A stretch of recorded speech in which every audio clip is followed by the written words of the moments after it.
Hello, everyone, and welcome to the Collusion the Gathering Fantasy Football Podcast. I'm your host, Ben Ashworth, and with me is defending league champion, David Thornton. How's it going? It's going all right. I appreciate that you always remind people when we start this of my position. I have a strong feeling that I'm not going to carry that title at the end of the season, so I appreciate having that done now while I still can. Well, we'll see. You had a big week 10. Indeed. Yeah. Stringing them together finally. So sorry, guys, we missed week 9, although I don't think anyone cares. But just to recap what To went quote down. Luke Skywalker, I care. Oh, well, thank you. Which movie is that from? The first one. The first one, I care. Mm-hmm. Okay. So this is week 10 that we're going to mainly be going over this week, but we did miss our week 9. And just a quick recap of that. What was interesting is we had mostly the story of the underdogs by record winning. So I beat James, Geeslin beat Ike, Thornton, you beat Dornbush, and Callie beat Jake. So it was all upsets at the time. The exception was good old Gamroth continued his domination with a win with a very impressive 151 points. So yeah, it was an interesting shake-up a little bit in the standings. I do find it great that Geeslin finally was able to pull it out and get in the win column, although he still only scored 88 points. So you're looking at one of the lowest winning totals that you'll see in the year. Definitely the lowest winning total of the week. But still, a win is a win, and he came out on top. Of course, that win has not put him in good enough graces to join us on our fantasy football podcast, but I guess that's neither here nor there. No, yes. Geeslin, after week 10, or maybe before week 10, has been officially eliminated from playoff contention. So, yeah, I don't think we'll be seeing him on this podcast. We'll see, Geese. We'd love to have you on. But everyone else, with the exception of Gamroth, is within 2 games of each other at this point. So it is still truly anyone's game to get into the playoffs. Yes, it is. So let's get into the week 10 matchups then. I'd like to actually, Thornton, start because we left off on what I thought was an extremely high note with Hangin Hernandez. 151 points in week 9, but you actually exceeded that with a 170 point victory over Josh this week, your longtime rival. Him scoring 84 points. So tell me a little bit about this matchup. Well, I knew I was going to be in a little bit better shape when I saw that he was still starting Gronkowski, who shortly before the game was officially ruled out. So that definitely gave me a bit of a boost. But thankfully, I didn't need it. I had one player, Tyler Boyd, my wide receiver 2, who scored 6.5, and that was it for single digits. I had you more than doubled his point total. I did more than double his point total. I had 5 people over 20 points, and Michael Thomas was sitting there at 19. So realistically, I had 6 people put up 20-point games. So really, it was just strong all the way around. My Kamara and Gordon combination's been solid all season, but Michael Thomas has really been rounding back into form in the last couple weeks. And then finally, Aaron Jones, who I can't remember if it was Ben or David Geeslin, but someone during the draft, when I took him in one of the later rounds, gave me a very curious look and said, did you mean to pick him up? And I said, yes, I know he's suspended for the first 2 games, but everything I read said at the end of the year, he was going to be the one to have on that team, and he was going to be a monster. And thankfully he has. I don't know if people realize this. Going into the game, Aaron Jones had the highest yard per carry of any running back in the league at 6 yards a carry. And he just ran for 145 yards on 15 carries. So now he's up to almost 7 yards a carry Jeez. on the season. So he's been extremely efficient when given the opportunity. And now Aaron Rodgers has publicly come out and said that they need to have him run the ball more. So you figure the coach is going to do what Rodgers wants. So it might have taken 10 weeks, 9 to 10 weeks, but I feel vindicated with my Aaron Jones pick and having him somewhere. I had him on the bench for a long time, but at least knowing that I could flex him at some point and having him come on strong has really been nice. So, like Gamroth, I'm trying to build a core of running backs that will just be dominating every week. Yeah, you also had a breakout from Breda for San Francisco. Matt Breida, yep. With 25 points. Indeed, yeah, I feel it's like San Francisco is so hit or miss. You never really know who on any given week is going to do anything. They keep having quarterbacks in and out, and people are getting hurt. But the other backup running back, Monstrat, broke his arm pretty gruesomely in the previous game. Yeah, so you knew it was going to be Burita and Alfred Morris, and Alfred Morris is really just a first down running back. He doesn't do any pass catching, and he's not very good anymore. So I figured Burita had a strong chance of really showing well in this game, and thankfully for me, he did. Looking real sharp. So yeah, I feel like my team in general did what they were supposed to do, which is good to see. For Yoshi's team, however, he had a lot of underperformers. I think it was a tough week for him too, just in general. But Saquon Barkley, who's been money, did not perform so well. Gronkowski was out. Zeke looked great. Mahomes was good, but not fantastic. But Jarvis Landry really laid an egg. 2.2 points, not showing up in any way. Tyrell Williams, who had been just on fire, as I'm sure you know. I had been looking at Tyrell Williams. He scored 4.6 this week. Why I stayed away from him is he is only a big play guy, a deep threat. Mm-hmm. So he's never had more than 4 receptions from what I can tell in a single game. And he usually has 2 or 3, but often those 2 or 3 are like 70-yard TD runs. Right.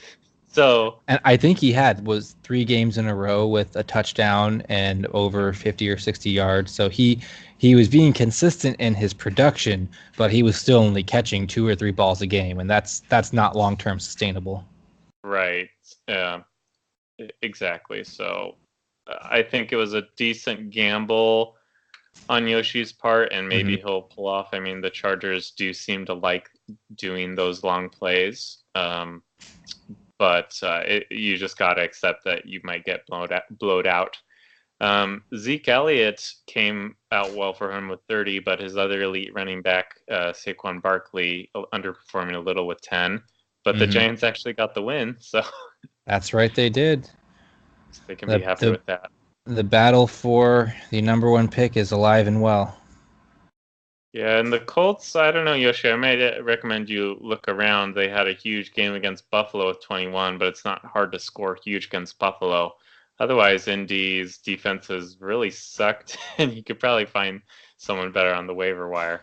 Although you never know. In one of my leagues, I was forced to start the Indianapolis defense just because that's what was available, and the other options were even worse. So you never know.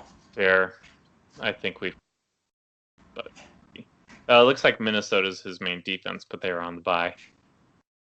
Okay. Yes, that doesn't hurt. All right. And Pittsburgh too. Okay. Josh likes his defenses. Fair enough.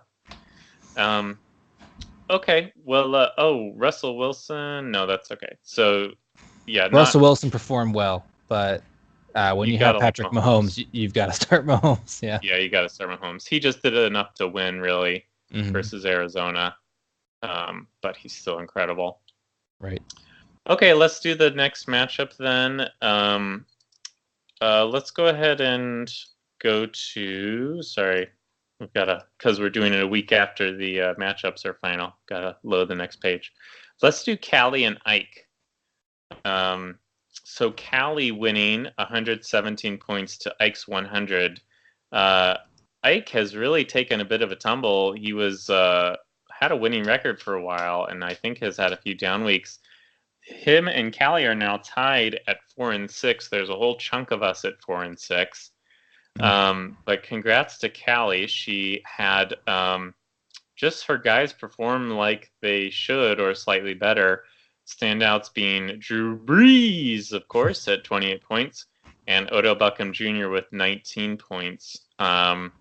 Solid performances from the Chargers defense. Heyo, Tariq Cohen, Chicago running back, and Johnson Jr., Cleveland running back. So Ike has the usual anchors of Todd Gurley, but and Ertz for Philadelphia, tight end, but not a lot else going on. Yeah, it was rough. Gurley, I mean, he pretty much always seems to perform. I think part of what Ike's been struggling with recently is Rodgers has not been Captain Clutch the last couple games. I mean, I know he's still hurt, but he's had some tough matchups with good defenses, and especially on the road, he's had some problems. But they, as we talked about in my matchup with the coming out party now for Aaron Jones, it just meant that Rodgers has had less to do and to worry about. So, ironically, Mitch Trubisky on the bench with 36 points versus Aaron Rodgers 18. So Trubisky doubled Rodgers. Do you know that Trubisky, since week 5, since he had that 6 touchdown game, has still been the number 1 fantasy quarterback? Blows my mind. Wow. I don't think anyone was expecting that level of dominance from him, but. Well, he just had 8 points versus Buffalo, but last week, but in week 9, but that was his only down game. He's been averaging near 30, probably over the course 4 out of the last 5.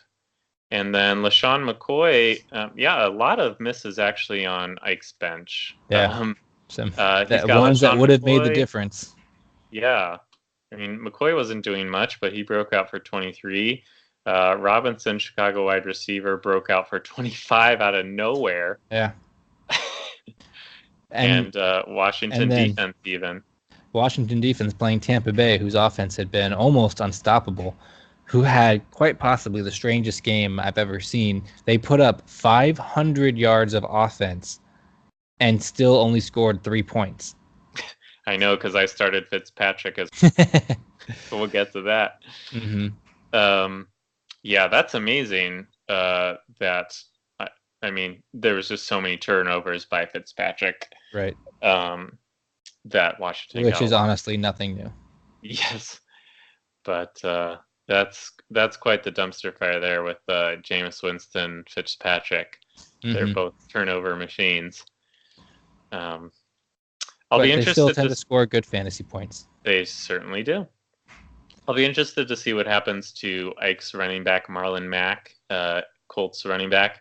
I had mentioned in a previous pod, he was a draft pick by me. I dropped him after he was injured for a while. He had really had 2 huge games, 29, 26 points, and he came back down to earth with only 5 points versus Jacksonville. What do you think about his long-term look? He's got Tennessee next week, followed by Miami and Jacksonville again. Those are some 3 pretty good defenses, and I think as you see Andrew Luck continue to get healthier and healthier, that he'll really be utilized less and less. I think he's a good player, and I know he's had some small injuries. I mean, he had a big injury earlier and a couple bang-up injuries since he came back, but I don't know. I think he's a wild card. He's probably a good flex play because he really could go off for 15, 20 points. But when it's Andrew Luck and they're throwing the ball primarily, he also might get stuck in the cellar for 4 or 5 points. So yeah, you never really know going forwards. Yeah, Ike definitely has talent. He's just got to looks like find the optimal lineup. So we'll see. But congrats to Callie. She was pretty down in the dumps, but she got a nice little bump there with that win. Okay, let's go on to, let's see here, again, loading. Jake versus Dornbush. So Dornbush pulling out the win here, 99 points versus Jake's 80. Jake finally getting Leonard Fournette back. I think this was the first week with him back. Yes, it was. First week in quite some time, maybe 5 weeks. Yeah, so that would have felt good, but and he scored great 22 points, but still couldn't get him over the hump. Yeah, not Not quite there, but that's okay. He's in the middle of that pack of 4 and 6, all eyeing a playoff spot. It's going to be good to have your either first or second round pick coming right back. I do feel badly though for Jake in this one. Joe Mixon, who'd been a rock star, really that whole offense got shut out, or got not shut out, but got hit down pretty hard by the New Orleans defense, which no one expected coming. So you see him underperforming. Kenny Stills in Miami, who's been kind of hot or cold, very cold in this one, 2.6 points. The New England defense at Tennessee somehow got 0, which they had been the best defense in football the last 5 weeks, while New England's had that winning streak. So I can't fault him for some of those starts. Not that his bench was much better. He had a pretty lackluster effort on his bench. So just a tough week for Jake. Yeah, it definitely was. And Dornbush, 99 isn't a huge point total. He was really hot and cold. He had 4 players over 15, led by Chubb, Nick Chubb, running back for Cleveland, with a huge game with 32 points. Did you see his touchdown run? I believe he set a record for Cleveland Browns for longest touchdown run. It was 90 some yards. They were backed up at their goal line, and he took it, had a good hole, made, I think, 2 guys miss, and then he had someone blocking downfield for him most of the way, and he got all the way into the end zone. It was really, wow. It was a very good run. And you hear things about these high-level players coming out of the draft, but when you actually see it on the field, that he really does have that breakaway speed, because once he got going, no one was going to catch up to him. Wow. There's been a lot of excitement about him early on, and it's good to see that finally come into fruition. Yep. So he had those 4 players over there, but then on the downside, his other 6 positions were 6 or under. Jets defense, -3, in fact. The Jets defense playing Buffalo at -3. I mean, I really cannot anyone fault playing him for Buffalo should be favored. Yeah, especially when his backup defense, Miami at Green Bay, you'd figure that's a much worse matchup. But no, that they still got positive points at least. Yeah, so how do you feel about he had some misses on the bench, but it's all hard to fault him for sitting Melvin Ingram, New Orleans running back. That was just weird because New Orleans was scoring at will against Cincinnati. They almost couldn't stop scoring. 9 consecutive drives where they scored points. I mean, that is just, as you said, dominance. Yep, there you go. Wait, how is oh, never mind. I'm confusing the Minnesota wide receivers, but they were both on bye this week. But Kelsey, the tight end for Dornbush, had often done better, but he's still able to win. I think Jake unfortunately had a better record start than his team would indicate. I think he has talent, but like you said, he's in that 4-6 territory. And then Dornbush is sitting 3rd in the league now at 6-4. So we'll see if he can make a run. Yeah, I think we're starting to see some balancing of people who are having poor luck early on, catching breaks, and those who maybe didn't deserve their records coming back down to earth a little bit. So we're really starting to get some parity. And hopefully, for those of us who are riding the hot streak, that will continue. But we'll see. There you go. All right, let's do our next matchup. So we've got Gamroth hanging with Hernandez, continues his New Orleans / Kansas City-like dominance with 128 points, defeating James, who was, in theory, his closest challenger. And it was a beatdown. James, Gamroth won 128 points to James's 89. James second overall, but he drops to 6-4, while Gamroth's sitting at a pretty 9-1. And this week, go ahead. I can't believe that James is 6-4. I feel like he's really had strong weeks every week, but I guess he's had enough losses mixed in there. I know his point total is very high overall for the year, coming in at, I think, second highest in the league. But I guess he's just had some tough matchups. Yeah, I somehow beat him last week, and I think stuck in 80 to 90 lands the last 3 weeks. I could be wrong on that, but his elite receivers, I guess the issue maybe we're seeing, as opposed to Gamroth, who relies on these running backs, and you, who can be a little more consistent. The wide receiver fantasy points can be hot and cold. And he also had one of his elite receivers we had been raving about, AJ Green, for the Bengals, out with injury, so he didn't play. And out for quite some time is the latest that I heard.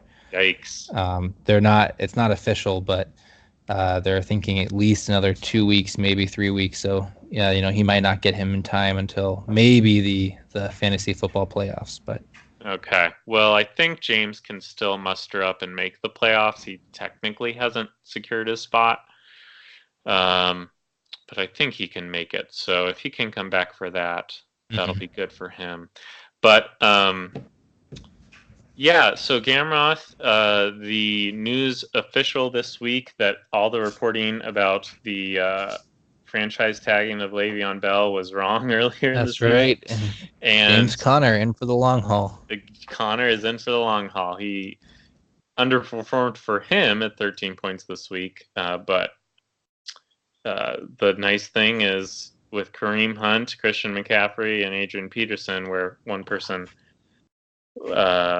messes up, the other carries the way. This week was Christian McCaffrey, Carolina running back. So it was. He was the sole bright spot on that offense. That I watched a good bit of that game, and the Panthers were just out of sorts the entire game. But Christian McCaffrey looked solid.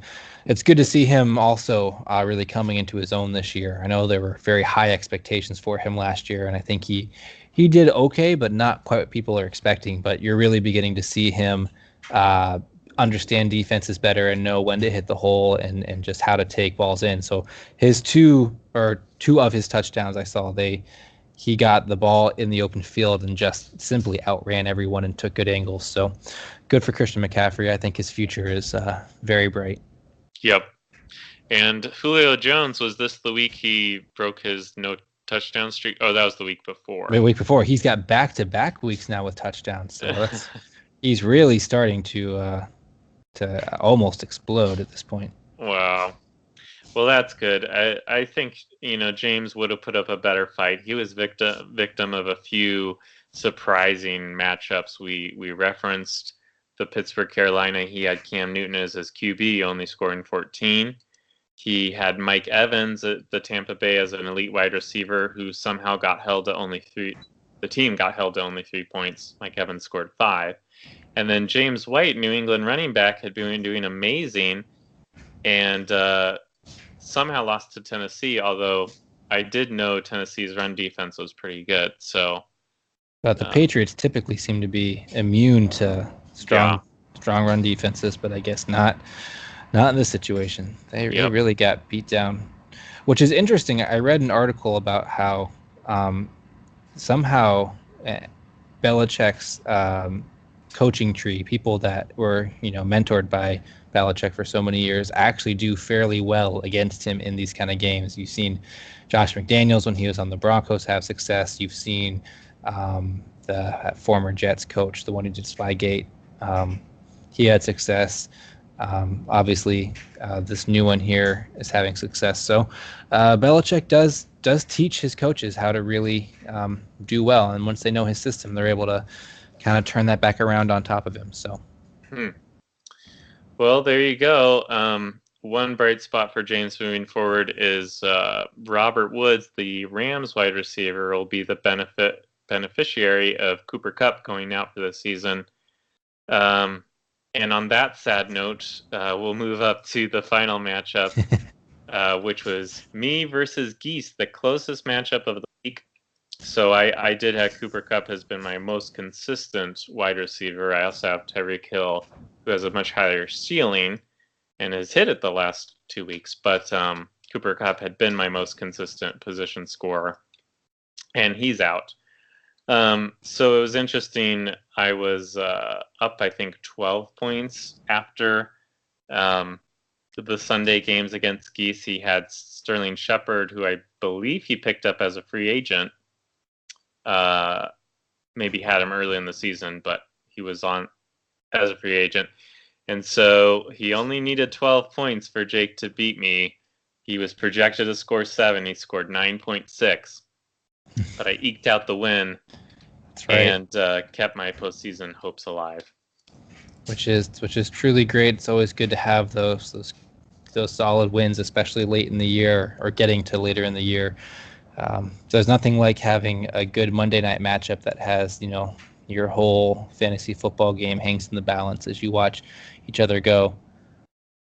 Yep. So Geeslin started out really strong. He had Roethlisberger way going crazy with the 5 touchdowns, 35 fantasy points.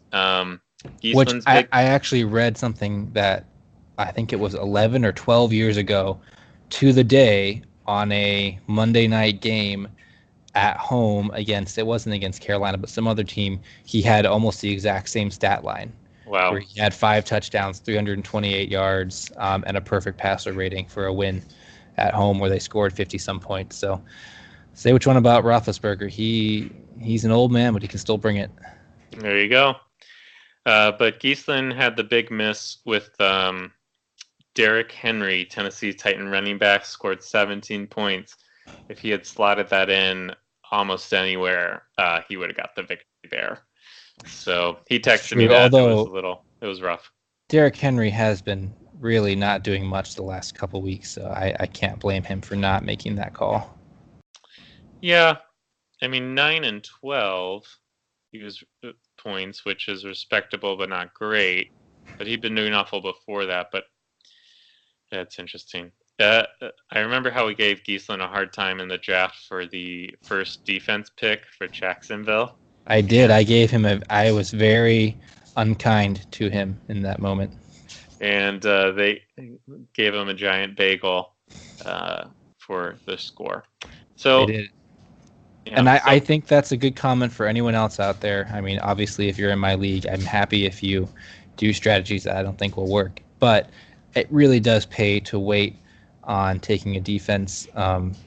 Honestly, streaming them is going to be a better option more often than not. And I think they said every year that they've been tracking this, the number one defense from the previous year has not been the number one defense the next year. So that there's value in waiting and getting a solid defense that you can have standard, and then picking up whoever's playing the Bills or whoever's playing the Raiders on any given week. Usually it's a good strategy. So yeah, to be fair, Jacksonville did take a huge. I mean, I don't think anyone expected them to be this bad this year after being in the AFC Championship game. Mm-hmm.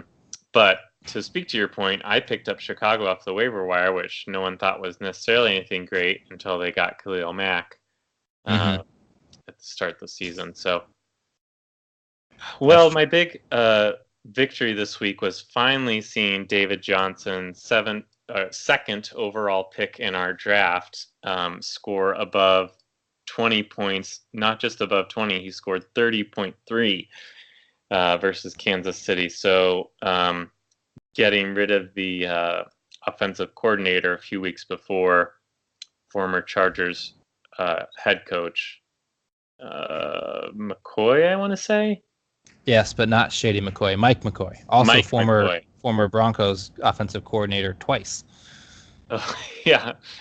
We took him from you guys, and then we took him back, and then we got rid of him in just a couple months, and then he went down there, and they got rid of him in just a couple months. So yeah, I think McCoy might be done with his time in football. Yeah, and Tyreek Hill coming out for 25. That was fun too. So they kind of carried my day. Enough to make up for the quarterback disparity. Fitzpatrick, with all the turnovers, only scored 13, who I was filling in for my bye week, Deshaun Watson, versus Roethlisberger, 35. So it was a big total, but position players overcame it. So that's good. That's right. And you had a couple guys who really weren't looking great. I mean, obviously Cooper Kupp got hurt, so that kind of impacted his day. But Austin Eckler coming in with 1.9 points, Calvin Ridley coming in with 4 points. I think Calvin Ridley is really turning into the quintessential boomer bust. When he goes off, he seems to catch 2 or 3 touchdowns and score 30 points. And When he doesn't, it's something very small like this, 4 points. Right. Yep. So I really need a second consistent running back. So I'm looking around for that. Unfortunately, I think it's going to have to be Collins for Baltimore, who I don't love. But so I'm kind of going back and forth between him and Martin, Doug Martin for Oakland, who took over for what's his name, Marshawn Lynch. And yeah, they're both non-exciting options to me. So we'll see. Okay, guys. Well, those are our matchups. Let's turn a little bit to our standings because we only have 3 more weeks until the playoffs. And what a 3 weeks it's going to be. It's going to be a big one. So we've got Gamroth, as we mentioned, securing his playoff spot. I think easily going to be the number 1 seed. And then we have James and Dornbush and Josh at 6 and 4. So that's your 2 through 4 and the order I listed them. Thornton, you finally get to 500 at 5. It has been a long and difficult journey, a very steep climb. I do want to say for the record, as I point out most weeks, I have scored more than everyone but Gamroth. So I have scored more than all of the teams at 6 and 4, but I also have had the most points scored against me by a sizable margin. So I'm hoping that this luck continues.